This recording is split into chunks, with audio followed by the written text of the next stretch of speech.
आपण पाहत आहात इंडिया न्यूज R7। डाभा येथील सावळदबारा शिवारात बिबट्याचा थरारक हल्ला, शेतकऱ्यांच्या 6 बकऱ्या ठार, 80 ते 90 हजारांचे नुकसान, ग्रामस्थांमध्ये भीतीचे वातावरण। सोयगाव तालुक्यातील डाभा येथील सावळदबारा शिवारात बिबट्याने केलेल्या हल्ल्यामुळे परिसरात भीतीचे वातावरण निर्माण झाले आहे। या हल्ल्यात शेतकऱ्यांच्या 6 बकऱ्या ठार झाल्याने मोठे आर्थिक नुकसान झाले आहे। दिनांक 9 मार्च 2026 रोजी मिळालेल्या माहितीनुसार डाभा येथील शेतकरी कमलाबाई रमेश रगड यांच्या शेतातील पत्र्याच्या शेडमध्ये बांधलेल्या बकऱ्यांवर बिबट्याने हल्ला केल्याची घटना घडली। शिवारातील गट क्रमांक 82 मध्ये त्यांनी शेतात पत्र्याचे शेड उभारले असून त्यामध्ये नेहमीप्रमाणे 14 ते 15 बकऱ्या बांधलेल्या असतात। दिनांक 9 मार्च 2026 रोजी रात्री सुमारे 2 ते 3 वाजण्याच्या दरम्यान बिबट्याने शेडमध्ये घुसून हल्ला केला।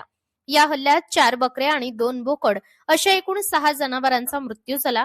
सकाळी सुमारे 7 वाजता गणेश रमेश रगड हे नेहमीप्रमाणे शेतात गेले असता त्यांना ही घटना लक्षात आली। त्यांनी तातडीने ही माहिती गावकऱ्यांना दिली। त्यानंतर प्राध्यापक मदन डोकळे यांनी अजिंठा वनपरिक्षेत्राचे अधिकारी संतोष तोडके यांना घटनेची माहिती दिली। या घटनेनंतर वनपरिक्षेत्र अधिकारी संतोष दोडके यांच्या मार्गदर्शनाखाली वनरक्षक प्रवीण गवई आणि वनमजूर ईशुब पवार यांनी घटनास्थळी भेट देऊन पंचनामा केला। या हल्ल्यात कमलाबाई रमेश रगड यांचे अंदाजे 80 ते 90 हजार रुपयांचे नुकसान झाल्याचे सांगण्यात येत आहे। दरम्यान गट क्रमांक 83 व 82 परिसरात गेल्या 8 ते 10 दिवसांपासून बिबट्याचा वावर असल्याची माहिती विठ्ठल आप्पा काळे यांनी दिली। त्यामुळे परिसरात शेतकरी आणि नागरिकांमध्ये मोठी भीती निर्माण झाली आहे।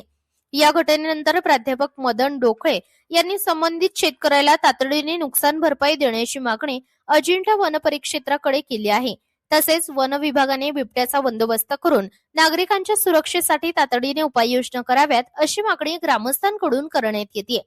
पंचनामा करताना गणेश रगड, दिनेश रगड, संदीप आप्पा काळे, दीपक नपते, विठ्ठल आप्पा काळे, संजय रगड, प्रदीप आप्पा काळे, मिलिंद जाधव, हरी त्र्यंबक सोनार, निलेश धोबे, शांताराम गरुड, ज्येष्ठ पत्रकार गोकुळसिंग राजपूत, दिलीप देशमुख आदी उपस्थित होते। इंडिया न्यूज R7 साठी गोकुळसिंग राजपूत, छत्रपती संभाजीनगर।